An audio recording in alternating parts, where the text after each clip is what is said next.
ఆ ఇద్దరిది అవినాభావ సంబంధం. ఎంతంటే అక్రమాస్తుల కేసు నుంచి లిక్కర్ కేసు దాకా. ఆ ఇద్దరే YS Jagan, Sunil Reddy. Liquor scam లో కొత్తగా తెరపైకొచ్చిన సునీల్ రెడ్డి వ్యవహారంపై సిట్ దర్యాప్తులో కొత్త అంశాలు వెలుగులోకి వచ్చాయి.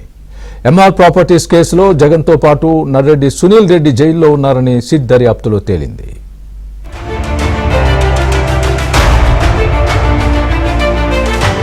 లిక్కర్ స్కామ్ లో కొత్త లింకులు బయటపడుతున్నాయి. నర్రెడ్డి సునీల్ రెడ్డికి చెందిన అనేక సూట్ కేసు కంపెనీలపై సిట్ దాడులు చేసింది. సునీల్ రెడ్డికి చెందిన ఆర్ఆర్ గ్లోబల్ ఎంటర్ప్రైజెస్ జగతి పబ్లికేషన్స్ లో పెట్టుబడులు పెట్టిందని సిట్ కు సమాచారం అందింది. సునీల్ రెడ్డి జగన్ సంబంధాలపై సిట్ ఆరా తీసింది. వీరిరువురికి మధ్య జైలు బంధం ఉందని తేలింది. ఎంఆర్ ప్రాపర్టీస్ కేసులో జగన్ తో పాటు జైలులో ఉన్న సునీల్ రెడ్డికి అప్పటి నుంచి సంబంధాలు కొనసాగుతున్నాయని సిట్ అధికారులు చెబుతున్నారు. జగన్ బినామీగా డొల్ల కంపెనీలు తెరుస్తారని నర్రెడ్డి సునీల్ రెడ్డి మీద గతంలో కూడా అభియోగాలున్నాయి. జగన్ సతీమణి భారతిరెడ్డికి నర్రెడ్డి సునీల్ రెడ్డి బంధువు అని కూడా సిట్ తేల్చింది.